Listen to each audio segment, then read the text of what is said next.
वो चला गया। इतने में धर्मराज आए, बड़े दुखी मन से पूछा, क्यों भाई धर्मराज तुम आ गए? अरे 5 पापी आदमी लाने के लिए कहा था। उन्होंने कहा कि भगवान मैं दिन भर ढूंढता रहा, अंत में मैंने देखा कि मेरे से और बड़ा पापी कोई था नहीं, इसलिए मैं स्वयं आकर आपके सामने खड़ा हो गया।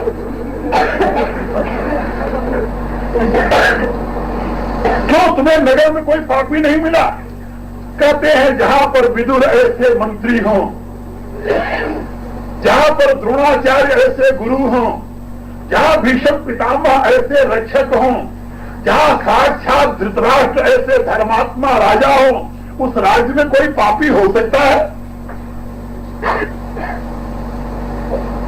विदुर ने कहा, धृतराष्ट्र अभी तुम समझ जाओ, धर्मात्मा की दृष्टि में सारी दुनिया धर्मात्मा है, पापी की दृष्टि में सारी दुनिया पापी है, क्योंकि जैसा होगा मन वैसे तुम्हें दिखाई देंगे जन। मन ही सृष्टि का आधार है। मन ही वो मनुष्याणाम कारणम बंध मोक्ष, मन ही मनुष्यों के बंधन और मुक्ति का कारण है। मन ही पाप और पुण्य का चश्मा है, जैसा तुम लगाओगे वैसे मिलेगा। पापी के लिए सर्वत्र पाप दिखाई देता है, धर्मात्मा के लिए सर्वत्र धर्म दिखाई देता है। तुम जिस नगर में हो, जिस शहर में हो, जिस जगह पर हो, यदि तुम्हारी ये शिकायत है कि अब पाप का क्षय हो रहा है, बढ़ रहा है, धर्म का ह्रास हो रहा है, तुम ये समझ लो कि तुम्हारी अंतर की स्थिति दिनों दिन नीचे जा रही। तुम्हें वहां ढूंढो, धर्मात्मा मिलेंगे। इसलिए मैं आप लोगों को समझा रहा था कि हमारा मन ही हमारे उत्थान और पतन का हेतु। ये सारे शास्त्र, सारे सत्संग, सारा प्रचार प्रसार, ये सब मन की शुद्धि के लिए। अब यहां पर एक बात और मैं आप लोगों को बताऊंगा। शास्त्र में समझाया गया कि दुनिया में 5 प्रकार के व्यक्ति हैं, 5 स्तर के। हमारा जो मन है ना, इस हमारे मन के 5 स्तर हैं, 5। उसको दर्शन शास्त्र की भाषा में कहते हैं मूढ़, क्षिप्त, विक्षिप्त, एकाग्र और निरुद्ध।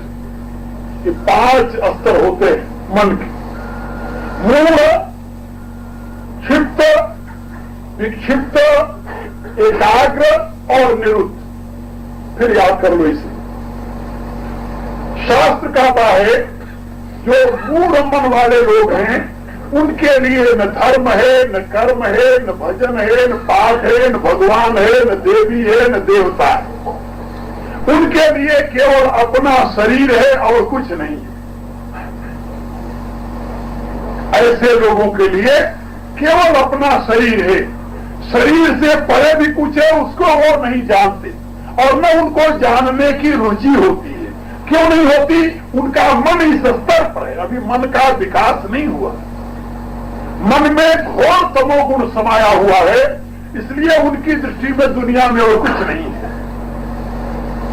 दूसरे लोग होते हैं, उनको क्षिप्त कहते हैं, वो मूढ़ से थोड़ी सी ऊंची अवस्था में, उनके लिए वो और उनका परिवार, वो शरीर से ऊपर उठते हैं, इंद्रियों में पहुंचे हुए होते हैं। तो इंद्रियों का रिलेशन जहां तक है, ये परिवार जिसे कहते हो किससे संबंधित है?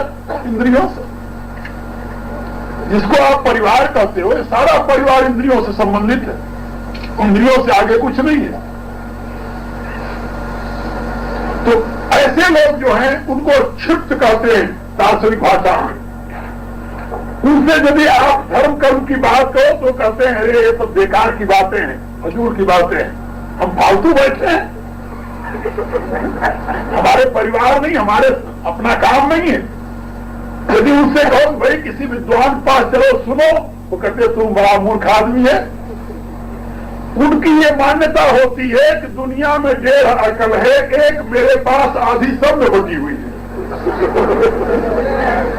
तो आप समझे, उनकी ये मान्यता है दुनिया में केवल 1.5 अकल है, एक तो पूरी तो मेरे पास है, आधी सारी दुनिया में बटी, इसलिए दुनिया में कौन मुझे समझा सकता, हम तो सब समझे हुए हैं, सब जानते हैं। ऐसे क्षुब्ध लोग कहे जाते हैं, उनके लिए भी धर्म शास्त्र नहीं है, उनके लिए भी सत्संग नहीं है, उनके लिए भी प्रचार, ये कुछ नहीं उनके लिए। तीसरी अवस्था है विक्षिप्त की।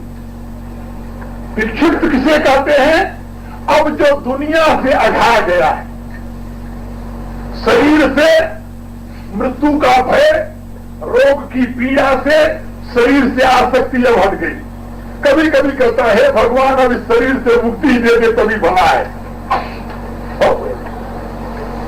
दूसरी अवस्था, परिवार से अब तृप्त हो गए, जान गए हैं कि परिवार वाले यदि स्वार्थ उनका पूरा हो गया तो हम उनके हैं, स्वार्थ नहीं पूरा हुआ तो हमारे कोई नहीं। पुरुष जन्म भर कमाई करके लाकर स्त्री को देता रहे, बहुत प्रिय लगेगा। यदि स्त्री को यह पता चल जाए कि अब मेरा पति जो है अब मेरे की अपेक्षा और किसी को भी कुछ देना शुरू कर दिया है, क्या समझे, उसी दिन से सारा प्रेम उसका रफू चक्कर हो जाता है। यही स्थिति पुरुष की है। स्त्री के जीवन को निचोड़ करके उसका सारा भोग कर ले,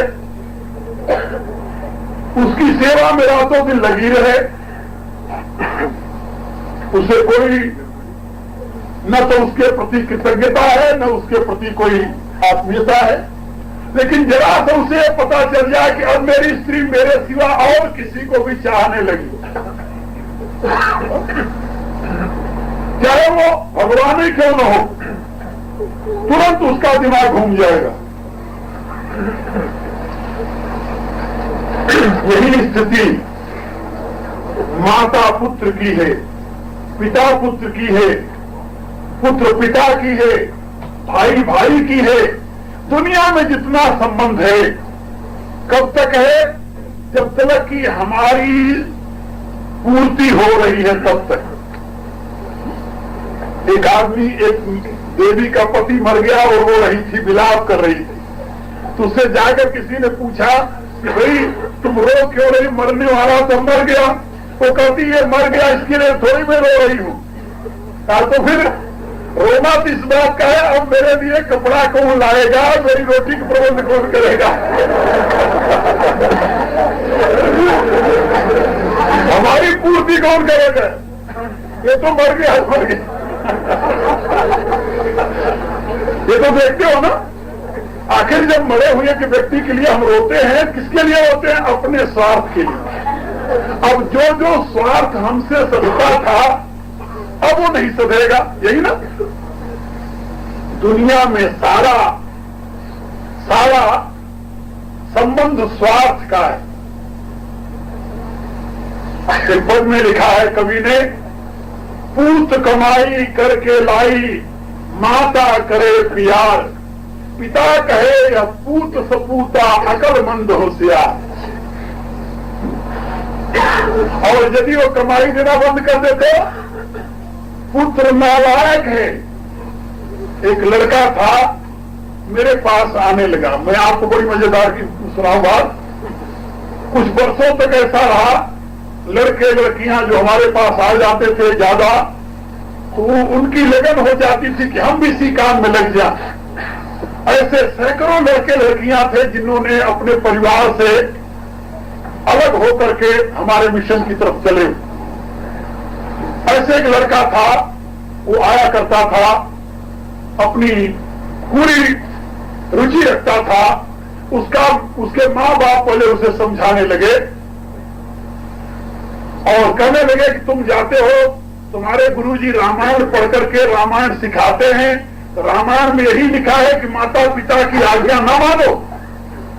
वो कहने लगा कि नहीं, लिखा है माता पिता की आज्ञा मानो। तो मैं तुम्हें आज्ञा देता हूं, क्यों नहीं मानते? क्या आज्ञा देते हो कि महाराज जी क्या नहीं जाना कभी हो। अब वो बड़े संकट में पड़ गया। एक दो दिन बेचारा बड़े संकट में रहा। अब वो सोचे कि यदि माता पिता की आज्ञा न मानूं तो पाप होगा, और गुरुजी के यहाँ बिना गए रहा नहीं जाता, 2 दिन रोटी नहीं खाया, वो तो बैठा रहा हो, नहीं रहा गया, वो दौड़कर मेरे पास आ गया। मैं बैठा हुआ था, आया, रोने लगा पढ़ करके। मैंने पूछा, हमका बेटे क्या बात है? वो रो रहा था। इतने में उसको घर पता चल गया उसके बाप को कि वो चला गया। तो बाप भी पीछे पीछे आ गया, आकर बैठ गया, प्रणाम करके मेरे से कहने लगा कि स्वामी जी जरा आप इस बच्चे को समझाओ। हम कहा बताओ क्या समझाओ भैया, ये मेरी बात नहीं मानता। मैंने उससे पूछा, हमका क्यों रे, तुम अपने पिता की बात नहीं मानता? पता नहीं गुरुजी मानता हूं। हम कहा तो ये झूठ बोल रहे हैं। कहने झूठ नहीं बोल रहे, ये भी सत्य बोल रहे हैं, ये भी सत्य बोल रहे हैं, तू बात भी मानता है, तो बात क्या है? वो कहता है बस इनकी एक बात मैं मानने के लिए तैयार नहीं हूं। हम कहा कौन सी? कहा इनसे पूछो कि ये कौन सी बात करते जो मैं नहीं मानता, ये ही बताएंगे। मैंने उससे पूछा, हम कहा क्यों भाई, कौन सी तुम्हारी बात ये नहीं मानता? वो कहता स्वामी जी एक बात है, अब वो आपसे पढ़ने वाली बात नहीं, घर की बात है। घर की बात है। मैं उससे पूछा लड़के से, हम कहा भाई तू बता दे। अब वो तो जब संकट में पड़ा तो उसको कहना पड़ा। कहता कि ये लोग मेरे पीछे पड़े हैं, तुम गुरु जी के यहां न जाया करो। ये बात मैं इनकी मानने के लिए तैयार नहीं हूं। मैं उसकी तरफ देखा, क्यों रे बड़े आदमी,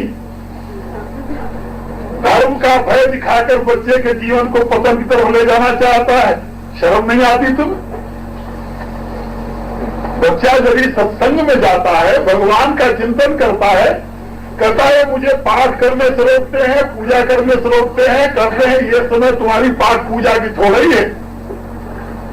तो मैंने उससे पूछा, हमका ये समय किसकी है? शराब खाने में जाने की?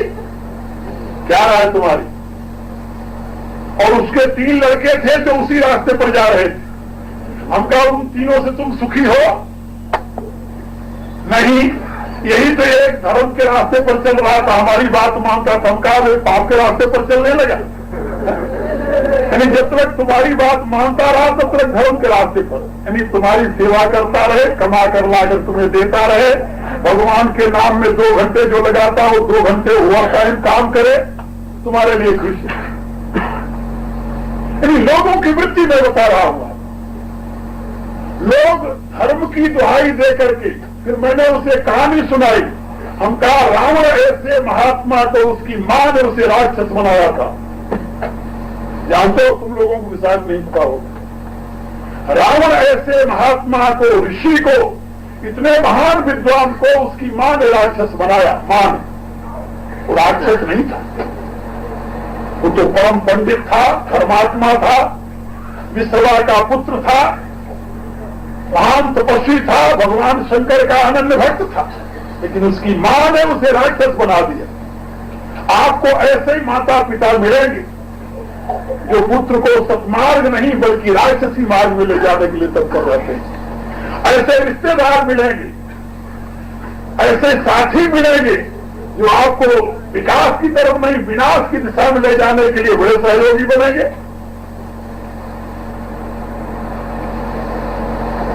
ऐसा क्यों होता है जानते हो? स्वार्थ बहुत बुरी चीज है। ये स्वार्थ जहां होता है वहां मनुष्य को अंधा कर देता है। रावण की मां एक राक्षस की लड़की, उसके बाप का नाम था सुमाली। माली, सुमाली और माल्यवान ये 3 भाई थे। सुकेशी के पुत्र थे, ये दैत्य थे तीनों। और सुमाली ने अपनी लड़की को विश्रवा ऋषि के ले जाकर के समर्पित किया। विश्रवा ऋषि से उसके 3 संतानें हुई, 2 लड़का और 1 लड़की।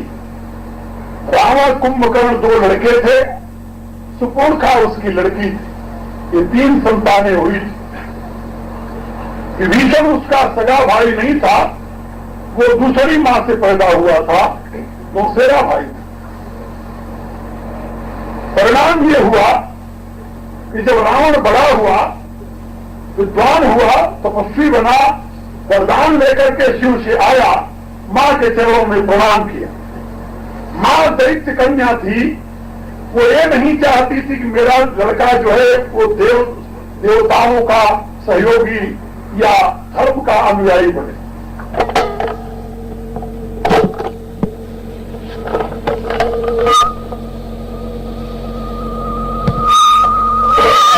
विदा करते थे।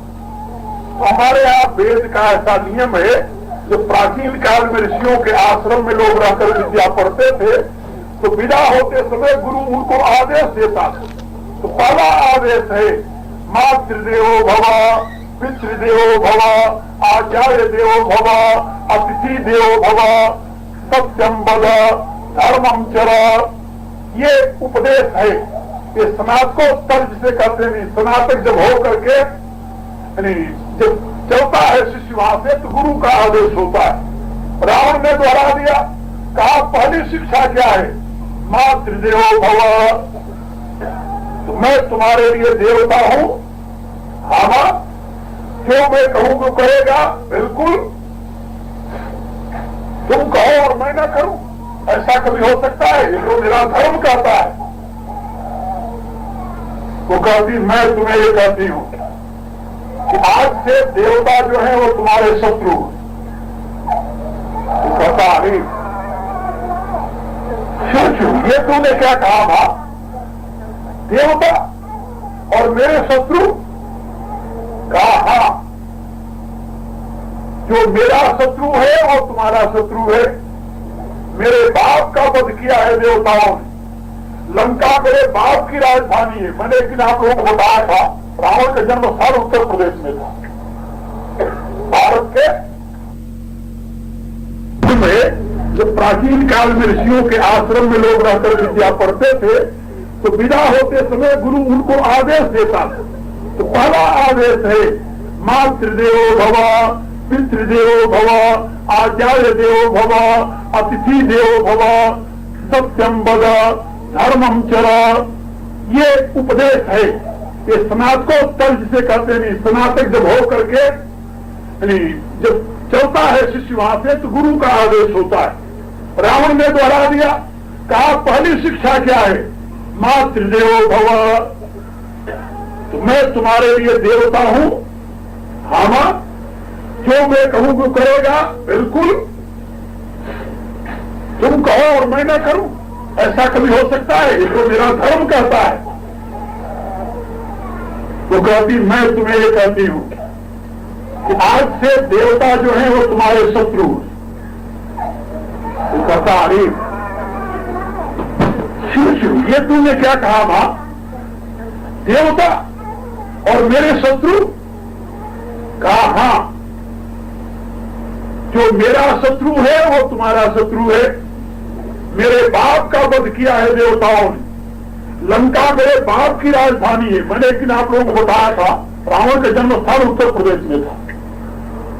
भारत के उत्तर प्रदेश में, हिमालय में वो पैदा हुआ था, वहीं रहा करता था। उसकी मां ने कहा कि जो लंका है वो मेरे बाप की राजधानी है।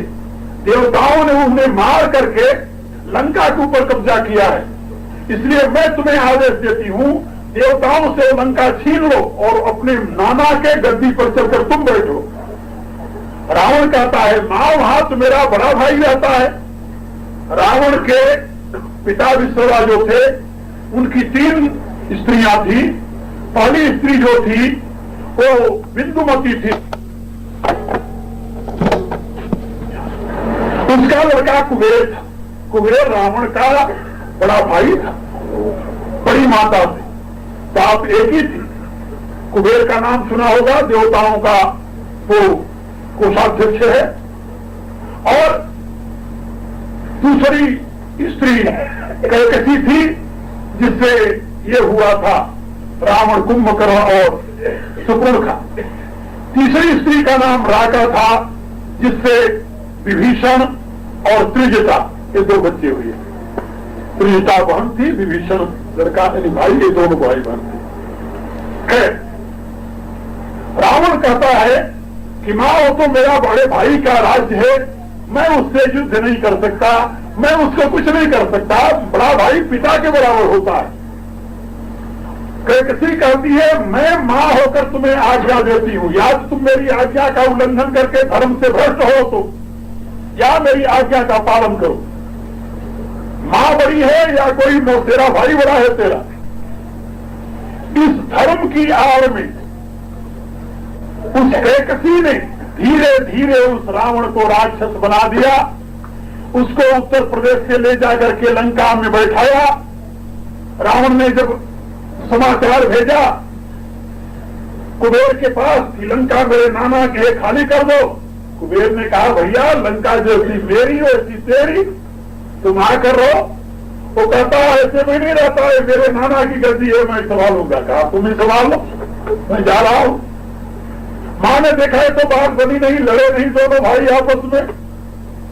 फिर एक दिन कहती है कैकसी कि रावण मैं देखना चाहती हूं, जो कुबेर के पास विमान है उस विमान को तुम छीन करके ले आओ, उस पर तुम बैठो। आखिर में हुआ यही। तुलसीदास जी ने भी अपनी रामायण में लिखा, एक बार कुबेर पहुंचावा, पुष्पक जान जीत ले आवा। और देवताओं का वो शत्रु बन गया। किसके कहने से? मां के कहने से। तो वो मां कैकसी जो एक धर्मात्मा पुत्र को धर्म का भय दिखाकर राक्षस बनाया, ऐसे ही एक मां और थी कैकेयी। यदि कैकेयी की बातों में भरत आ जाते तो क्या बनता? रामायण ऐसी होती, राम यही होते, राम की कथा यही होती, राम राज्य होता, कुछ न होता, सब साफ था। लेकिन कैकेयी की बातों में भरत नहीं आए। भरत को एक ज्ञान था कि धर्म क्या है अधर्म क्या है। रावण को यह ज्ञान नहीं मिला था। रावण को इतना ज्ञान था कि वेद में जो कहा है वो ब्रह्मवाक्य है, इसलिए उसमें परिवर्तन नहीं। भरत ने सत्संग किया था, उन्होंने ये सत्य और असत को समझा था। माता पिता की कौन सी आज्ञा माननी है, कौन सी नहीं माननी है, इस पर विचार करना सीखना चाहिए। नहीं तो कभी हम आज्ञा के भुलाओं में आकर के अनर्थ कर बैठेंगे। क्योंकि माता पिता, हमारे बंधु, हमारे साथी, हमारे मित्र हमें डुबोने के ही अधिक साधन बनाएंगे, उबारने के बहुत कम बनाते हैं। कोई अंगुलियों पर गिने हुए माताओं में एक होगी जो सुमित्रा की तरह लक्ष्मण को समझावे, अपने पुत्र से ये कहे कि तात तुम्हारी मातु ही, पिता राम सब भांति सदेही, जो सुतसी राम बन जाही, अवध तुम्हारो काज कछु नाही। हे पुत्र, मैं तुम्हारी मां नहीं हूं, राम तुम्हारे पिता है, सीता तुम्हारी मां है। यदि राम सीता वन को जाते हैं, तुम्हारा अयोध्या में कोई काम नहीं है। ऐसी मां अंगुलियों पर गिनने पर मिलेगी। और नहीं तो अधिकांश माताएं, अधिकांश पिता, तुलसीदास जी ने लिखा है रामायण में, मातु पिता बालक न बुलावई, उदर भरई सोई धर्म सिखावई। सबसे बड़ा धर्म क्या है? बोले जिससे पेट भरता हो, पेट का धंधा करो, ये सबसे बड़ा धर्म है। किसी से पूछिए, पापी से पापी आदमी आपको धर्म का उपदेश देगा, अरे बाल बच्चों का पालन करो, यही तो धर्म है। और धर्म क्या है? भगवान ने गीता में कहा है, धन्य सारी गीता का ईश्वर उसकी मुट्ठी में होता है, दूसरे को उपदेश देने के लिए। एक सज्जन आए मेरे से कहने लगे, स्वामी जी शास्त्र में लिखा है धन्यो गृहस्थ आश्रम। जी हाँ लिखा गई, तो गृहस्थ आश्रम में रहते हुए भगवान नहीं मिलता? मिलता है भाई, क्यों नहीं मिलता? फिर लोग गृहस्थ आश्रम में क्यों नहीं रहते? रही रहे, सारी दुनिया गृहस्थ आश्रम में रह रही है और कहा रह रही। मैंने उससे पूछा, श्रीमान से, हम कहा तुम जानते हो धन्यो गृहस्थ आश्रम या धन्यो गृहस्थ क्या है? गृहस्थ धन्य है या गृहस्थ आश्रम धन्य है? क्या समझे आप लोग? गृहस्थ धन्य नहीं है, गृहस्थ आश्रम धन्य है। तो तुम्हारा गृहस्थ आश्रम है क्या? क्या समझे? कोई हजारों में एक होगा जो ये कहने का साहस रखे कि मेरा गृहस्थ आश्रम है। किसका गृहस्थ आश्रम है भैया?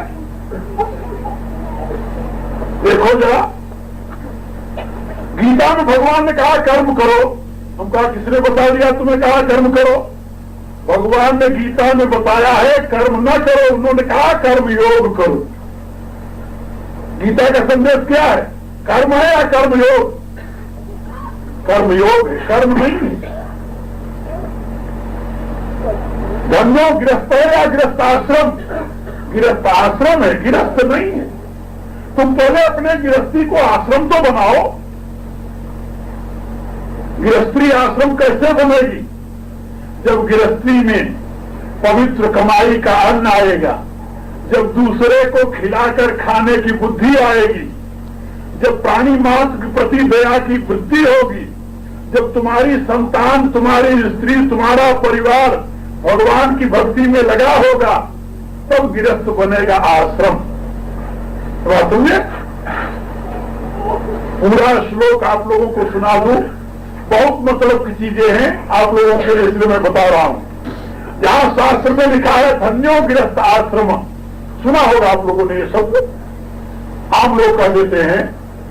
उसका मूल अर्थ क्या है उसको समझो। लिखा है कैसा गृहस्थ आश्रम धन्य है, तो बताया सानंदम सदनम सुतस्य सुधयः कांतान दुर्भाषिणी सन्मित्रम सुधनम स्वयोषितरति स्याद्या परा सेवका आतिथ्यम शिव पूजनम प्रतिदिनम मिष्टान्न पानम गृहे साधु संगम उपासतीत सततम धन्यो गृहस्थ आश्रम। जब ऐसा गृहस्थ आश्रम हो तब धन्य है। कैसा गृहस्थ आश्रम हो? पहला सानंदम सदनम, घर चाहे छोटा हो चाहे बड़ा, आनंददायी। घर के अंदर प्रवेश करते ही ये लगे जैसे किसी मंदिर में आ गए। घर के अंदर प्रवेश करते ऐसा लगे जैसे किसी मंदिर में आ गए। नहीं तो घर के अंदर प्रवेश करते ये लगता है कि नाक दबाओ किसी प्रकार से। रसोई में बदबूदार चीज, घर में बदबूदार चीज, चारों तरफ अपवित्रता का वातावरण। जिस घर में भगवान का नाम नहीं गूंजता, जिस घर में शुद्ध होम की धुएं नहीं गमगमाते, जिस घर में अगरबत्ती धूप बत्ती की सुगंध नहीं आती, उस घर में नाक दबाकर नहीं तो और कैसे बैठोगे? ये जानते हो, हमारे नाक बदबू से इतने पक जाते हैं कि बदबू पता नहीं चलता। बदबू पता उसको चलता है जो बेचारा नया बेरी जैसा फंस जाए कहीं जाकर, किसी घर में चला जाए, उस घर में जाए तो होता है कब निकलो यहां से। बदबू से चारों तरफ नाक दबाना मुश्किल हो जाता है कभी कभी। ऐसे परिवारों में जाना पड़ता है क्योंकि घर में कोई एक धर्मात्मा हुआ, वो सोचता है गुरु जी के स्वामी जी को ले चलो, बड़ी मुसीबत आती। तो घर में प्रवेश करते ही यदि सुगंधित से दैवी वातावरण से घर पवित्र नहीं है तो घर आश्रम नहीं बन सकता। सबसे पहली बात आनंदम सदनम, घर जो है आनंददायी, छोटा हो, कुटिया हो, झोपड़ा हो, लेकिन शुद्ध साफ सुंदर सात्विक हो। आनंदम सदनम सुतश्च सुधय, और संतान समझदार हो, बुद्धिमान हो, प्यार वाली हो। बाप कहता है बेटा ये कर दे, अरे तुम कर देना, हमें और काम है, हमें जाना है अपने दोस्तों के साथ। ठीक है, हमने कई घरों में जाकर देखा, माँ बाप कहते स्वामी जी आए, अरे प्रणाम कर ले, प्रणाम कर ले, लेकिन वो बच्चे का सर ऐसे से ऐसे होता ही नहीं। क्यों नहीं होता? कभी कभी मुझे कहना पड़ता है, अरे देवताओं जब उसको झुकाया ही नहीं तूने कभी, तो अब झुकेगा? बच्चेपन से जिसको नहीं सिखाया कि प्रणाम करना है, नम्रता अपनानी है, वो बाद में छोटा सा पेड़ है, पौधा है, उसको मोड़ दो मुड़ जाएगा। वही जब वृक्ष बन जाएगा उसको मोड़ना चाहो तो मुड़ेगा? मुड़ेगा नहीं, टूट जाएगा। तो मैं कभी कभी मजाक में कह देता हूँ किसी को, क्यों तोड़ रहे उसे बेचारे को? तुम मोड़ना चाहते हो, मुड़ेगा नहीं, ये टूट जाएगा, उसको रहने दो।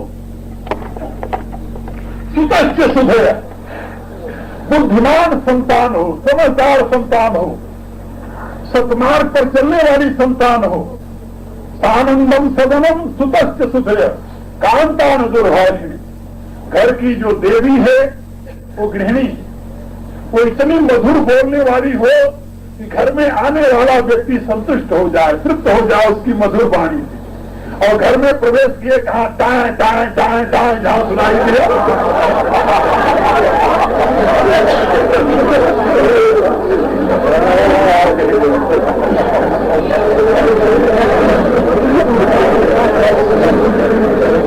कोकिल बहनी नहीं, वहां कोकिल बहनी नहीं है, वहां तो ऐसी करारी आवाज आती है जैसे कान फट जाएगा। कोई भाग्यवान हो उसको कोई सुगृहिणी मिल जाए, बहुत बड़ी तपस्या से कोई मधुर भाषणी स्त्री किसी को मिलती है, सदाचारी धर्मनिष्ठ, बहुत भाग्यशाली हो कोई तो, और भाग्य पुण्यशाली हो तो। लेकिन अन्यथा तो भगवान की बड़ी कृपा है।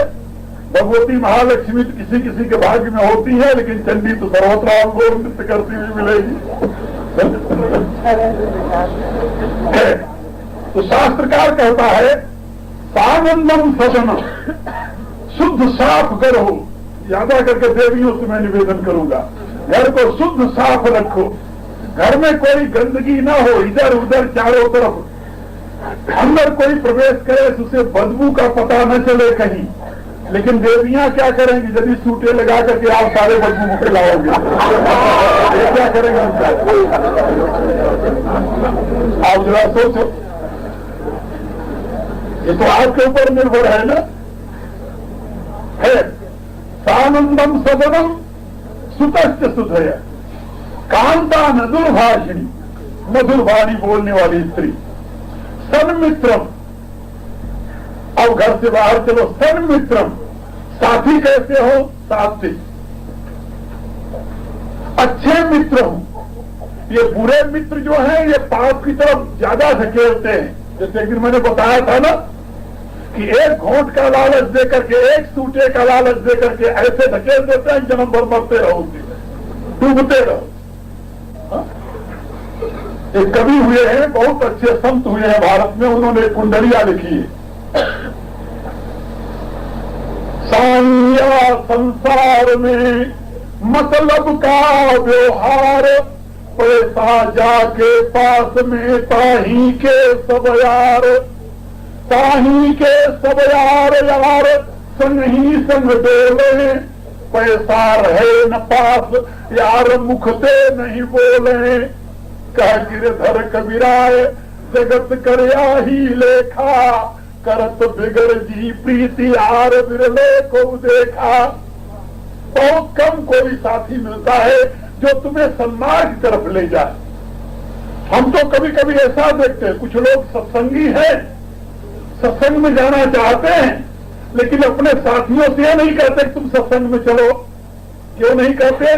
कहते वो मजाक करेगा। यदि सत्संग में जाते हुए कोई मित्र मिल जाए कि भाई कहाँ जा रहे, एक दोस्त कहाँ जा रहा हूँ जरा, ये नहीं कहेंगे सत्संग में जा रहा हूँ। और यदि उन्होंने कहीं गलती से कह दिया सत्संग, अरे यार चलो मेरे साथ वहां चलो, क्या रखा हुआ है, रोज सत्संग करते रहते हो, कहो तुम बूढ़े हो गए हो, बात खत्म हो गई। तो सन्मित्र बहुत बड़ी बात है। अच्छे मित्र, एक ही मित्र हो।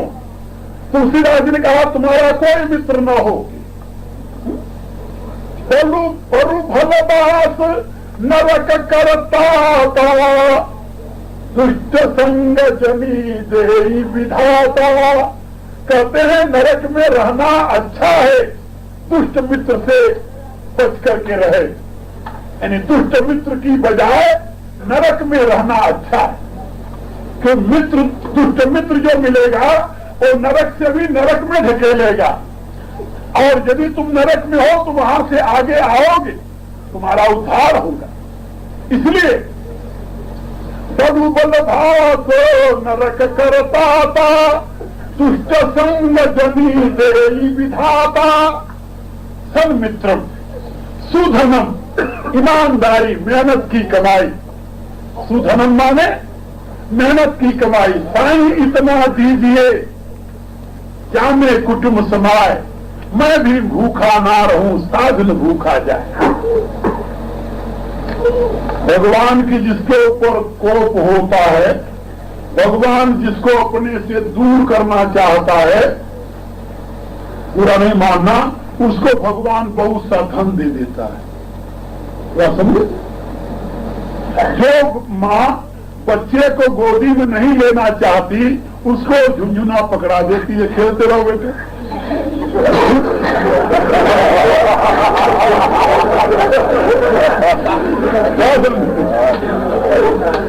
और यदि इधर उधर किया तो मिठाई पकड़ा दिया, खाते रहो।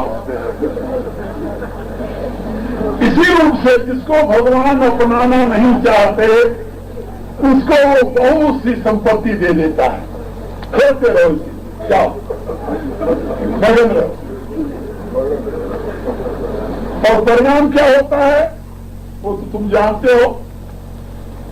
माता पिता ठीक रहे, बच्चे माँ बाप की कमाई का जब धन पाते हैं, क्योंकि उनकी मेहनत की कमाई होती नहीं हो, फिर उस धन का दुरुपयोग शुरू हो जाता है। फिर उनको बुरे साथी मिल जाते हैं, फिर बुरी सोसाइटी बन जाती है, फिर वही जुए शराब, वही सारी चीजें चलने लगती, वही चौपट हो जाता है। और एक पीढ़ी नहीं, ऐसे लालची आदमी अपनी अनेकों पीढ़ियां गर्द में गिरा देते हैं, धन की लालच में पड़कर। इसलिए प्रभु की बड़ी कृपा। मैं आपको एक महाभारत कहानी सुना दूं बीच में छोटी सी। जब महाभारत का युद्ध समाप्त हो गया, धर्मराज को सिंहासन मिल गया, भगवान कृष्ण ने जाकर अपनी बुआ कुंती को प्रणाम किया। बुआ, अब मुझे आज्ञा मिले। क्यों बेटे? कहा अब मैं जाऊंगा द्वारका। कुंती चीख पड़ी हुई, चीख कर रो कर प्रभु के चरणों में गिर गई। कृष्ण, मुझे राज नहीं चाहिए। भगवान ने पूछा और क्या चाहिए अब तेरे को? शत्रु नाश कर दिया और पूरे भूमंडल का राजा बना दिया तुम्हारे पुत्र को, अब तुम्हें क्या चाहिए? वो कहती है मुझे वही 12 वर्ष वाला वनवास। ये क्यों?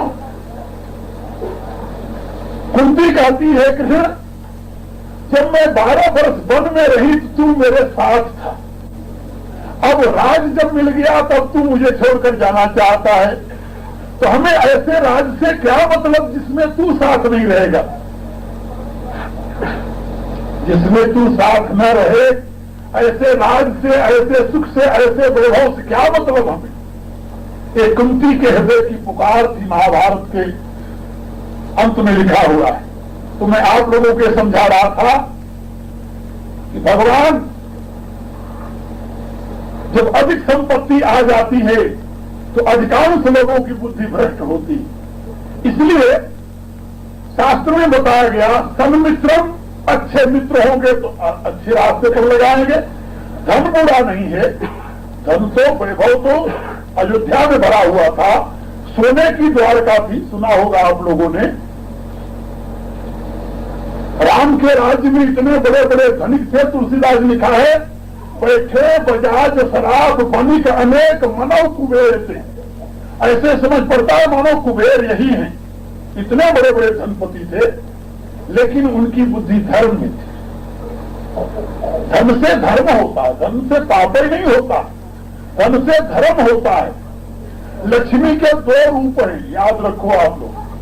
एक कमला, देखा होगा कमल नीचे है, कमल के ऊपर भगवती खड़ी है, उसको कमलजा कहते हैं, कमला कहते हैं। और दूसरा उल्लूक वाहिनी, उल्लू के ऊपर सवारी करती है भगवती, सुना है ना? लक्ष्मी की सवारी उल्लू है और गरुड़ है, दो सवारियां हैं उसकी। तो जो उल्लूक वाहिनी है, पाप में वृत्ति से उसकी कृपा होती है। और वो जिसके ऊपर आई, एक ने पूछा लक्ष्मी उल्लू की सवारी क्यों करती है? हम कहा इसलिए जिसके पास लक्ष्मी आता है वो उल्लू हो जाता है। बिल्कुल सही बात है। उल्लू किसे कहते जानते हो? जिसको दिन में दिखाई न दे, सुना? दिन में दिखाई न दे, जो अंधेरे में ही देखे। तो जब पाप की कमाई का धन आता है तो आदमी अंधेरे में देखता है, दिन में नहीं दिखाई देता। सूर्य का प्रकाश उसे नहीं दिखाई देगा, सत्य का प्रकाश नहीं दिखाई देगा, ज्ञान का प्रकाश नहीं दिखाई देगा, उसे पाप का अंधेरा पाएगा। पाप उल्लू का निकर सुखकारी, तुलसीदास जी ने लिखा। तो मैं आप लोगों को समझा रहा था, इसलिए सन्मित्रम सुधनम और स्वयोषित रति, अपनी स्त्री में प्रेम, साज्ञा परा सेवक, और अपने से छोटे जो हो परिवार में सब अपनी आज्ञा पालन करने वाले हों, सत्मार्ग पर चलने वाले हों। आगे आतिथ्यम, घर में रोज 2-4 अतिथि आते रहे, क्योंकि आश्रम है ना, गृहस्थ क्या है? आश्रम। अब आश्रम कट गया, केवल गृहस्थ रह गया। अब आश्रम कट गया है, केवल गृहस्थ रह गया है। कर्म योग की बात कही भगवान ने, योग काट दिया, कर्म कर्म रह गया।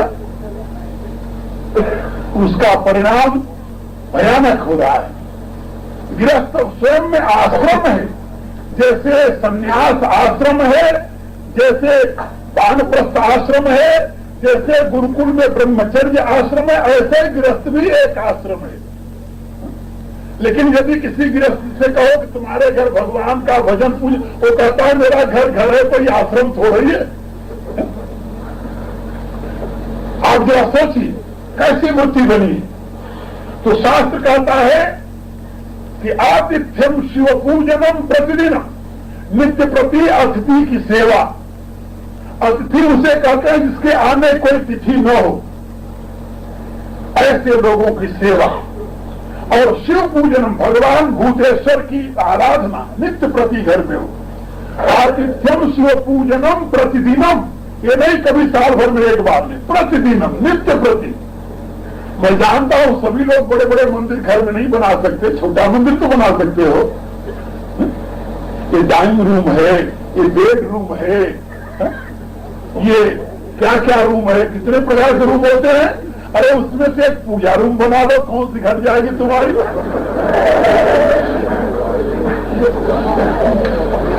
क्या घट जाएगी? आप सोचो, ड्रेसिंग रूम जरूर चाहिए, लेकिन पूजा रूम नहीं चाहिए। कितने दुख की बात है। और फिर गृहस्थ आश्रम बनेगा, वो तो पाप का डेरा बनेगा देवता, याद रखो। इसलिए अपने घर में एक छोटा सा मंदिर बनाओ, वहां भगवान की प्रतिष्ठा करो, भगवान की उपासना करो नित्य प्रति। सायंकाल को अपने बच्चों के साथ पति पत्नी मिल करके प्रभु के सामने प्रार्थना करो बैठकर। इससे संस्कार अच्छे बनेंगे, बच्चों में धर्म का मार्ग प्रिय लगेगा, वो उसी रास्ते पर चलेंगे। अपने बच्चों को पैसा इकट्ठा करके देने की बजाय उनको धर्म की शिक्षा दो, उनको चरित्र की शिक्षा दो। इससे बच्चों को ज्यादा सुख मिलेगा वनस्पत पाप की कमाई इकट्ठा करके दे देने से। वो जो धन इकट्ठा करके दोगे उनके जीवन के लिए जार होगा वो, और यदि धर्म उनको दोगे जीवन में तो अमृत हो जाएगा। ये बात याद रखो। लेकिन बुद्धि ऐसी फिरी हुई है, हम इकट्ठा करके बच्चों के लिए छोड़ जाना चाहते हैं, लेकिन धर्म बच्चों को देने के लिए समय नहीं हमारे पास। इसलिए घर में एक मंदिर बनाओ, प्रभु की पूजा करो।